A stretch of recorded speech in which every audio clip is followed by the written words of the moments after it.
Welcome to the Money Huddle, a podcast that discusses financial topics for families, retirees, and small business owners. Hosted by Michael Baker and Ross Marinell. All opinions expressed by Michael and Ross or any podcast guests are solely their own opinions and may not reflect the opinions of Advisory Alpha. The podcast recording is for informational purposes only and should not be relied upon for investment decisions. Clients of Advisory Alpha may maintain positions in securities discussed on the program. All right, we are live back with the Money Huddle. My name is Michael Baker, and I'm here with Ross Marinell. Ross, how you doing today, bud? I'm doing awesome, man. How are you? Making it, brother. We have an important day in the house today. The Baker household. My little guy is 6 years old today. Ooh, can you believe that? Fun. 6 is fun. Well, happy birthday, Harrison. Oh, he is. Is he fired up? He is fired up. He woke up. I think he floated out of his bed today, all the way down, to the kitchen. We've already had some special birthday waffles for him. He's ready to do it right this weekend. So he's just floating as high as Elon Musk right now. He is. He doesn't know it yet, but he got a birthday present like the rest of us. Elon Musk has decided to make an offer, and after some back and forth, Twitter has accepted. So it looks like Elon Musk is buying Twitter. What are your thoughts on that, bud? Well, it shakes things up, doesn't it? You know, it's interesting where if you're the richest person in the world and you have the capacity to buy just about anything, I think he's focused in on the ability to maybe open up the communication channels on Twitter a little bit, put a little less censorship on folks, take it and kind of detune this or roll back some of this idea of disinformation, misinformation, and just let people communicate more freely. And that is been a very, very hot topic in the news over the last few days. Yeah, it's already started with Elon. He had a tweet that I actually bookmarked, and he said this is his, at least what he's saying, right? This is what he's saying is that attacks are coming thick and fast, primarily from the left, which is no surprise. However, I should be clear that the right will probably be a little unhappy too. Says my goal is to maximize area under the curve of total human happiness, which means roughly 80% of the people in the middle. And I feel like, yes, like, because that's where most people are. We're in the middle. Right. I do feel like the 80% of the middle has been forgotten in most, let's say, social media platforms, cable news channels. Yes, the 80% of the middle that just wants to come and engage, learn a little bit, connect with interesting people. Twitter. Well, one is this: Elon is a master tweeter. I mean, he's got his graduate degree in tweeting. He uses the product as well as any CEO human being in the world. He has an enormous following, and if you look at who would understand how to fix some of the challenges of Twitter better than the person who is most successful at using it. And when you look at some of the current board members, and without picking on people, they just don't use it. Right. I mean, and I'm not saying they don't have valuable expertise to bring to the organization and to the direction of Twitter, but if you don't really use it, it is sort of Twitter is a unique beast. And there are unique challenges to Twitter that don't exist in some other social media platforms. And so I think if you're not using it and intimately familiar with it and know how to make it work for you, then I'm kind of curious to see what he does. It certainly will be an experiment, a social experiment that I'm here for. I'm here for this. I want to see how it goes. Enough with the status quo on some of these. Let's just see what happens. Well, I actually put down in my notes, I said, and maybe everybody has the lens that they look through for this, but I mean, I had a Twitter account like from, probably a decade ago, maybe more. I mean, it's been a minute, but I started using it during COVID. Like I was like, let's test drive this thing out. I mean, it seemed like we were all being forced into our homes. And so for me, Twitter has kind of become like, it's a place that I can get news. I mean, the ability to disseminate information like quickly from sources is, I don't know if there's a platform out there that's even close to Twitter. I mean, you can literally have 15 news sources, sharing, write-ups about different things instantaneously as it almost as things unfold. But it's become for me like kind of a water cooler and like a networking tool. And I think there's tremendous value in that. But what I wrote down in my notes was, I say, could this be a somewhat of a litmus test for the power of like a more open or more free market impact on a business? Because I don't care like what you think or what anyone would say, Twitter has become a political tool, and people have been kicked off of there for their views that maybe the people that run the company or that are monitoring accounts don't agree with.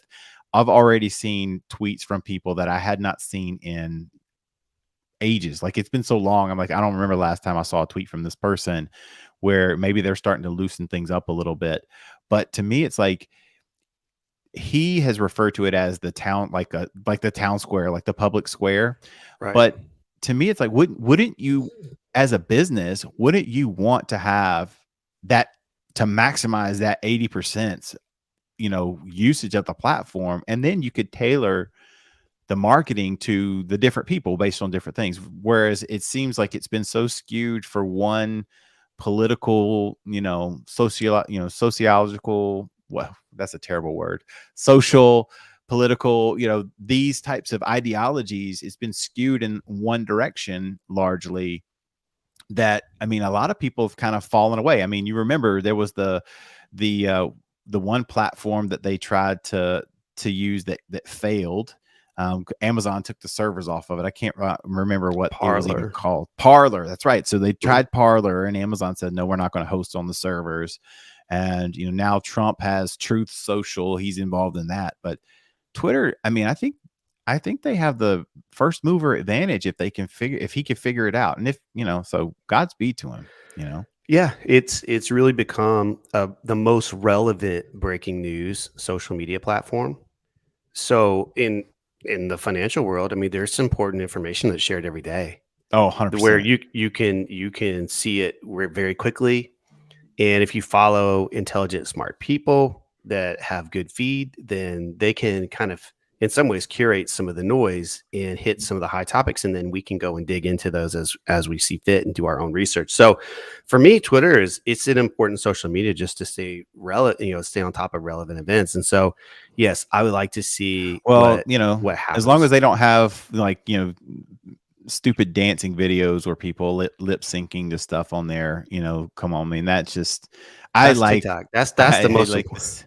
I like the simplicity of it, man. I like, it's like, boom, here's like, shot, chaser, thought, article, my thoughts, that kind of stuff. And, and I like the diversity of opinion. I really do. Like, there's some tweets that I read that make my eyes bleed, but you know what? That is what freedom of speech is. And that's what like the town square is going to look like, right? We're all in this boat together. Absolutely. So before we kicked off our recording this morning, got a little bit of a surprise. U.S. GDP fell at a 1.4% annual pace to start the year as pandemic recovery takes a hit. So it was a little bit of a surprise. We were expecting a gain of 1%. So we knew going into this year that the comparables for GDP would be very tough, because as we came out of the COVID lockdowns from 2020, 2021 GDP growth was pretty robust. So we were competing against some challenging comparables, so to speak. And so we were all sort of expecting a pretty low growth in that 1% range. Right. So it's a little bit of a surprise. I think some of that is coming from, this article, sort of highlights a couple of areas: fixed investment, defense spending, record trade imbalance. So I sort of decipher that to be, we are not building inventories as quickly as we were. So businesses are clearing out some of the existing inventory. We're not restocking the shelves as fast. That could be supply chain related. It could be concerns over demand. We'll see. And then some reduced government spending. That also makes sense as we're coming off of the 2021 start. The government spent another round of stimulus. So it's not surprising that we sort of pull back some of the government spending this year. So all in all, I think we'll have to wait and see how the next quarter report comes out. What some of the more detailed news is. We haven't had a chance to really digest this report yet, but it is something to be aware of. So we've had our first negative GDP number since the COVID pandemic.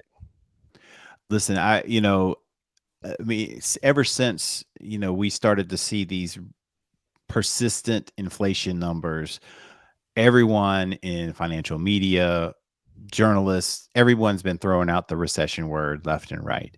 And, my thinking is that recessions are normal. They're part of the economic cycle. And so if you look at like what happened, we pulled forward a ton of demand to try to prop up the economy in 2020 and even into parts of 2021. I mean, we had every which way you could think of, stimulus money, PPP loans that were forgivable. So essentially that was like big time stimulus.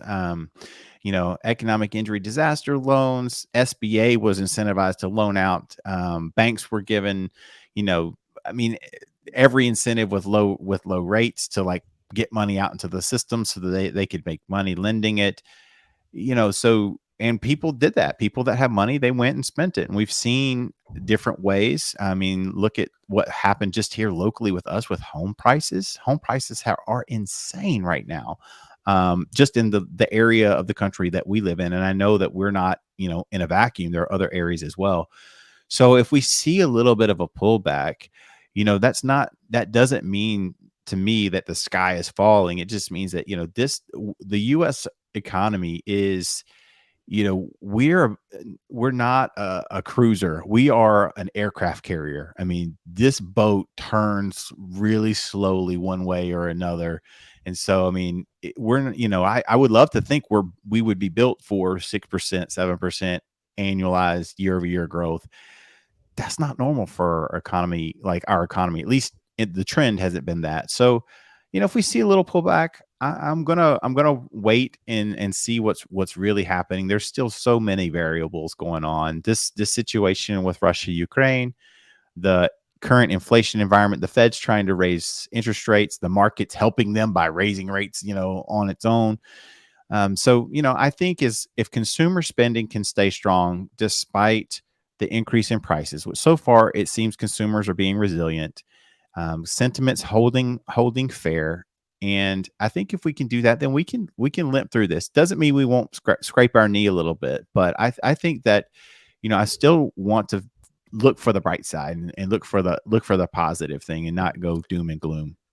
I tend to agree. We still have very, very low unemployment in the like 3.6% range. So if you want a job, there's probably a job available in your community. We're starting to see, the initial increase in the 10-year treasury that happened over the last couple of months is started to kind of flatten out and almost even come down a little bit. So we're seeing rates that have increased fairly substantially in the first quarter start to levelize, which is good. We're under a 3% 10-year treasury rate today. I think that's a pretty comfortable place for those rates to be. I think it's a little bit of a healthy yield. It's not so low that it's spurring insane risk taking, but it's also not so high that it's going to keep people from being able to borrow. The second thing that we've seen is we've seen gold start to level off too. Gold is now under $1,900 an ounce again. It just hasn't been able to break out of that, that sort of price range for whatever reason. We're not gold bugs here, but we do use it as a little bit of an inflation hedge, but it's not soaring. We've seen some of the speculation in cryptos just sort of flatten as I'm looking. Bitcoin's trading at around, just a little over 39,000 per token. So some of the speculative buying in the cryptocurrencies has kind of been suppressed.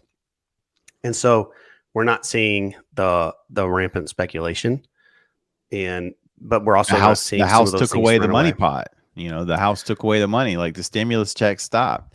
And I mean, and that's to be expected. So all in all, I think it was a little bit of a surprise, but I kind of agree with you. I don't think this is too dire of news. Yeah, I mean, well, we're right now we're recording this. We're in the middle of earnings season. A lot of companies are reporting, you know, fair to good earnings. You know, guidance is still fair to good. You know, I mean, we saw, you know, even Google, you know, they were deemed a miss, but it was not what everyone was hoping we would see, but it wasn't awful. And you know, I listened to part of their shareholder call. CEO, you know, he was laying out some stuff. They've got some really cool things in development. Their Pixel phone that they just released has done way more business than any other Pixel that they had ever done. So you know, I mean, I think it becomes a little bit silly for us to just expect to expect companies are going to crush earnings quarter over quarter, quarter over quarter, and never like have a you know have a muted revenue quarter or other things, especially in the scenarios that we are all trying to work through still. I mean, first quarter, remember, it was, you know, Omicron, what's going to happen. I mean, the pandemic is all distorted our view of time. You know, I feel like we've lived through, you know, 7 or 8 years in the last 2 years with just everything that we've Right. gone through. I And so, you know, it's hard to kind of like go back and be like, oh yeah, back in January, we were still like trying to figure out like if Omicron was going to overwhelm our system and we were going to have to like pull things back again. Plus, you know, obviously we've now got a war that's broke out in Europe. So lots of things happening, you know, and so that I my default response is always when someone puts me on the spot, I'm like, go back to your plan. Like, what does your plan say? You know? Yeah, sure. I was joking I was on the phone earlier and we're talking markets a little bit, and I was like, yeah, we sort of just deleted COVID from the market. Yeah.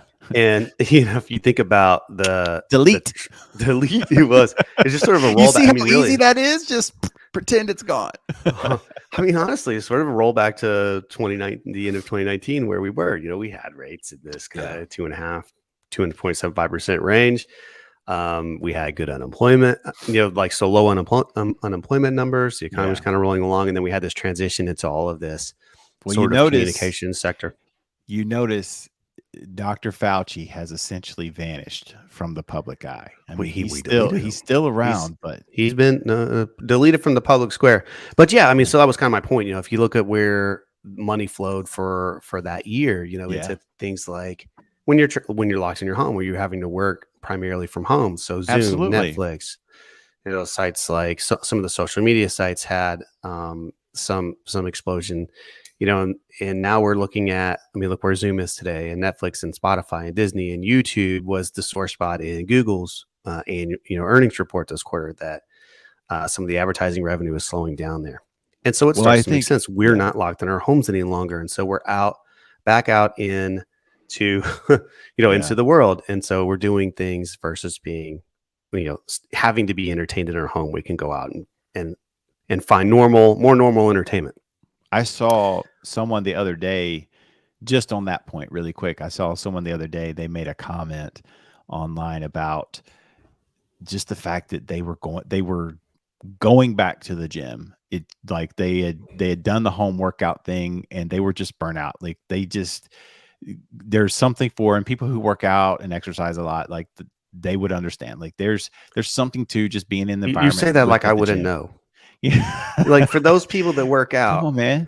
I've seen your 2 pack of abs. I've seen your 2 hour abs. Oh You know. man. All right, so I don't know.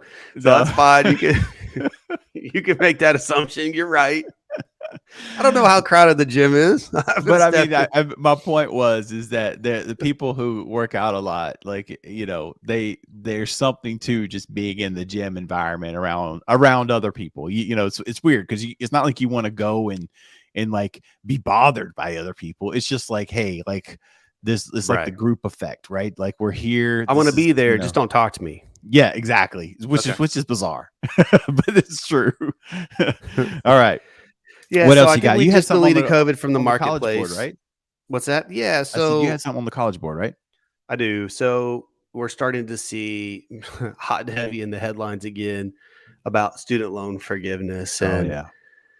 you know the some of the hyperventilation over student loan payments and how much money has been borrowed, and I just think for parents of, college bound students, it's really, really important to do as much research as you can in advance. And I know it is being done.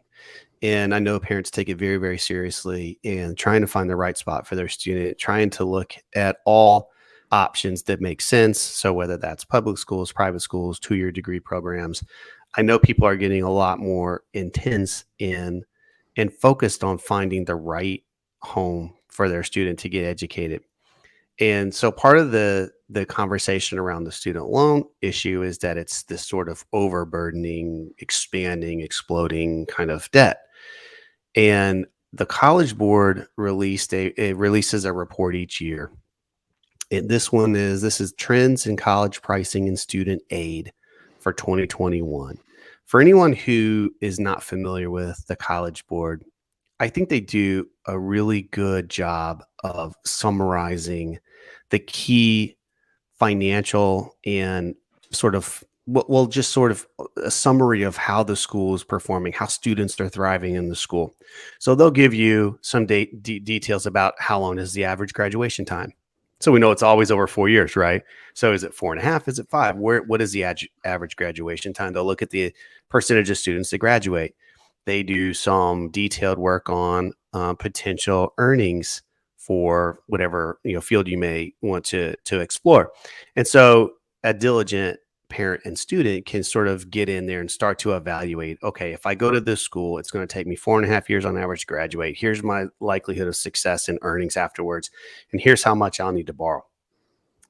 And what the College Board is starting to find is that here's some of their summaries on student borrowing. So this is a bullet from their report. It says, after rapid growth in annual borrowing between the 2005-06 school year and 2010-11, total federal loans to undergraduate students declined by 46%. So in 2020-21, after the 10th consecutive decline in annual education borrowing, students and parents borrowed $95 billion, down from $135 billion from the 2010-11 year. Then it goes on to say, this is an important topic, I think. The share of annual federal education loans going to graduate students. So graduate students constitute 16% of all students. It rose from 32% back in 2005 and 6 to 47% in 2020 and 2021. So 47% of the federal education loans are going to graduate students. But what we're starting to see is, my question would be, is this trend, and it was a problematic trend, is it in the rearview mirror? Have we, as a sort of parent-student combination, figured out that we don't need to overpay for college? There are opportunities for students in other areas. And have we just wisened up to say, okay, we don't want to graduate with $100,000 in student loan debt, so how do we avoid that? Because we are borrowing less money than we have in the past. More of that money is going to graduate programs, which, frankly, sorry, I'm not repaying your graduate loans. If you successfully graduate, an undergrad degree, and you choose to go to a graduate program, I think that's on you. You're older, you're wiser, you know what your career path options are. No, thank you. What's your thoughts on what I've just shared there? Oh man, I have so many competing thoughts going on in my brain right now.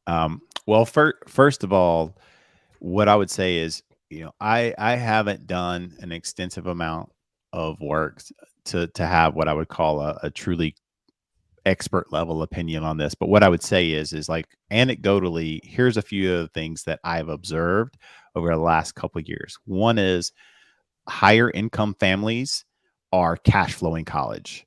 They are not taking on loans or not letting their kids take on these loans, which I think I think the student loan system, let me just throw this out there, I think it's predatory the way it's set up.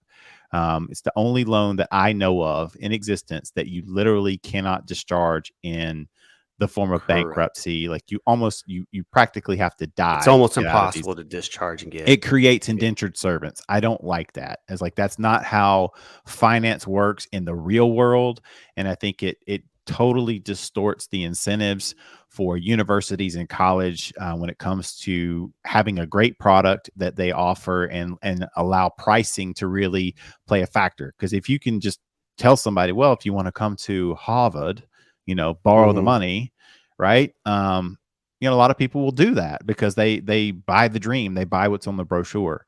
But that aside, what I'm seeing is that a lot of families that are doing well, that people would say are middle class or upper middle class or above, they are not letting their kids take on these loans. They are cash flowing it, or they're figuring out a way to pay for college, using alternative funding mechanisms, either through a combination of state scholarships, grants, using home equity, cash flowing it. They're doing whatever they can to not let their kids graduate with student loans.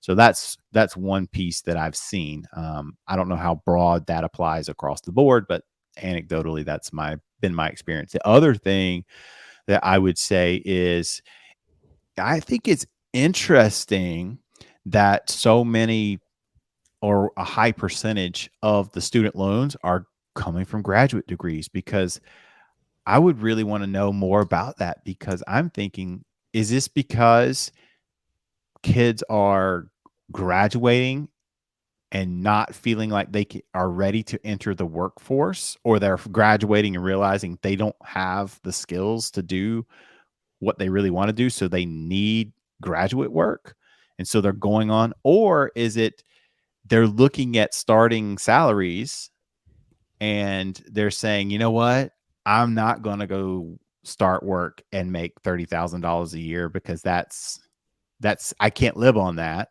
So I'm just going to stay in school and keep the party going. I use that, as a figure of speech, not that you're partying through graduate school. I would certainly hope not. But I'm just saying, like, are we using graduate school to kind of delay the inevitable, which is life is going to happen, but we're just not ready for it yet? It's a great question. I don't have an answer to it either. Yeah. But I think that becoming a greater and greater component of the student debt burden does raise some eyebrows when we go and talk about student loan forgiveness, because what we're thinking in our mind is we're going to relieve the students that maybe don't have the income, don't have the earning power to forgive their loans. The reality is a lot of those students haven't borrowed that much. And, there's the people that go to graduate school to get very intense, very expensive degrees tend to represent a smaller portion of the overall student body, but end up, having a more significant share of the pie. But to me, go ahead. Well, I think we need to get more focused on the solutions that are already available to us. Mm-hmm. One, there were articles and reports going a couple years ago. Michael Lewis did some really good investigative research into how awful some of the loan servicing agencies were at forgiving appropriate student loan debt, where you took as a student a career path into, let's say, teaching, and there were obligations you had to meet as a teacher to have your student loans forgiven. People followed those rules. They submitted their student loan forgiveness paperwork and were denied, almost exclusively denied. Yeah. I think there are ways that we need to go and target those people who really did follow the rules, that agreed to take a career path that maybe would have produced less income for them, but they did it under the assumption that a portion of their, or if not all their student loan debt would be forgiven. I mean, we need to get serious about following the rules that exist to help people have their student loan debt forgiven. We do have solutions to help people who are overburdened by higher student loan payments through some of the income repayment programs. So it's based on your income, and there are ways to reduce your student loan payments monthly to make that less burdening. I think we need to be better equipped at finding solutions, targeted solutions, to really help people who need help have a lower payment or a lower debt obligation going forward. But just get rid of it, as just saying, hey, it's too much. It's like, wait a second, that we're taking away all the responsibility that we have to each other to make smart financial decisions, to hold the colleges and universities accountable. Maybe the challenge is we can't charge $100,000 a year for a graduate program in sociology. I don't know, but we need to have some conversation about, how do you borrow that much and not be able to repay it? There's problems in the system that need to be addressed versus just blanket, doing away with it. I'm for treating the disease and not the symptoms, right? Yeah. And so to me, it's like the system is broken. I mean, I am all for. Here's what I'm definitely for. I could be open to small loan forgiveness. So people that owe like $10,000 or less, I can be open to that. One, because I just know if there's millions of those loans out there, administrating that is a drag. It's going to be a burden just on whoever's doing it. And I know that there are a lot of people that's kind of where they fall into. But if we're gonna do this, then I need, me as a taxpayer, like I need some things in return. Like I want to see incentives for people that are going into the STEM fields, right? Science, technology, economics, math, the engineering, all these fields that we desperately need people to go into there. Teachers, there is, I think Michael Lewis was actually one of the things he was talking about was people who go into education, their student loans are supposed to be forgiven and they're horrendous at actually making that happen. We need to fix that. I think Correct. all of these colleges and universities, they should be required to show, and I don't mean like we have disclosures, like click on our disclosure link on the website. I mean, front and center, when people click on academics and financing, front and center in your face for any career, any degrees that they're promoting, they should show like job placement rates, starting salary positions. So people aren't just willfully led blindly into borrowing and signing up to go on these on these paid 4-year excursions to the college, and the colleges really have no skin in the game after they're done, so I don't know. I need to see something in return. I think the jubilee of just, hey, we're going to forgive student loan debt because it's a crisis and we need to help these people out. I'm not buying that because, my wife had a student loan. We paid that thing off. There are millions of other people that have grit through their student loan repayment process and have paid off those loans. And it's the epitome of what I would say is unfair for people that always are talking about fairness. That is unfair to just say, hey, you know what? We're going to forgive these loans. And if you paid yours off, congratulations, good for you. But, sorry, you weren't part of this. It's also massively inflationary. And it could be. Have a little bit of a problem with inflation right now. So we need I would to just go buy consumer stocks. To cool it off. I'm buying consumer stocks. That's not a recommendation. Don't come after me, regulators. But I'm just saying, if they do it, I'm buying consumer stocks because I know what these people are about to do. You get another $300, $500, $600 a month in your paycheck. Yeah. Guess what's happening? Just to wrap it up, spend some money. Yeah, just to wrap it up, though, there are great resources available. Yeah. College Board is one of them. I think people are doing their homework. I think parents and students alike have gotten sharper and more focused on the economic story of college versus just, the college wants to sell the dream. And, we kind of sort of view it like it's a home construction product, like you've got to look at it more like a project and evaluate the incentives and what the end result is along with the costs that go into it. So, right. I think good job to parents. I think we just keep focusing on it and make the colleges deliver more value. 100%. All right. What else we got? All right. Well, I'll round us out today with a little discussion on a retirement topic for our people that are, in or close to retirement, or they're thinking about their retirement years, or are in retirement and, looking at the best ways for them to, plan out how they're going to do income. So I had this article, and we don't do a lot of product specific discussion on here, but I think education is really important. And one of the things that I am seeing more and more of that it troubles me a little bit is that there are a lot of advisors out there, and I use that term extraordinarily, like very broadly, advisors in air quotes, but there are a lot of people out there that want to give really strong opinions about products. And I'm like, yeah, products, they're good products. There's bad products. There's ugly products out there, but it's like, it's how it's used that matters, right? If you never pick up the nail gun because you don't need a nail gun, like then it doesn't matter if the nail gun is a good tool or a handy tool or not. Like you don't need it. You don't have to use it. And so, yes, we're going to talk about the 4-letter word of retirement right now, which is annuities. But there's a great article that I was reading from Dr. Moshe Milevsky.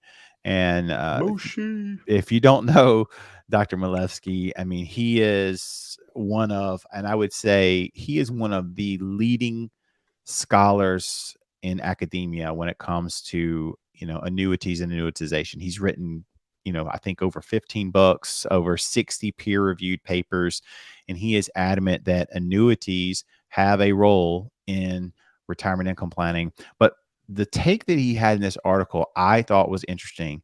He was not so much making the case for the economics and math, which he does that often, but he said this. He goes, he believes that annuities must be a central component of your retirement portfolio. He says stocks and bonds alone will never get you through an entire life cycle. You should include annuities to supplement them. But his rationale for that is that as you get older, you should make fewer and fewer crucial financial decisions. Now, one is I think that's a tremendous argument for having and working with a trusted financial planner, because if you have someone that can help you, you are knowing your plan more and more, you can delegate that over to them to make sure that they keep you on the path.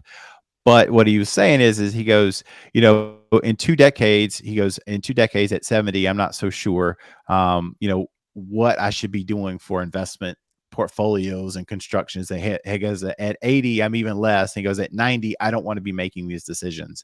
And what he's saying is that just a natural byproduct of us as we age. It's our biology. It's got nothing to do with our willingness to learn and stay sharp. We just get worse and worse and worse at making complex financial decisions. It's how we're made. And so he's saying, why continue to do that where your biology is going to work against you? So as you get older, it gets harder and harder to deal with complex financial situations. So can you imagine trying to talk through an advanced asset allocation conversation at age 80? Most 80-year-olds don't want to be doing that, right? So that was his take on it. And I thought it was pretty interesting, especially with one of the things that most of us can observe, even if you're not an expert in retirement, but most of us can observe, is that we are, as a population, generally, we are living longer.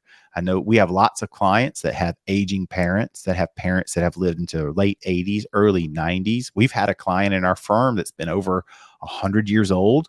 And so, as you get older, it gets harder and harder and harder just naturally to make complicated, complex financial decisions. And so what he's saying is that if you use annuities, and the way he's framing it is, if you use annuities as part of an income plan where they're giving you guaranteed income payments or some type of guaranteed income stream, you're not having to figure out the best way to put your portfolio together to give you an income stream. You've already got that cash flow built into your plan, and that makes life easier.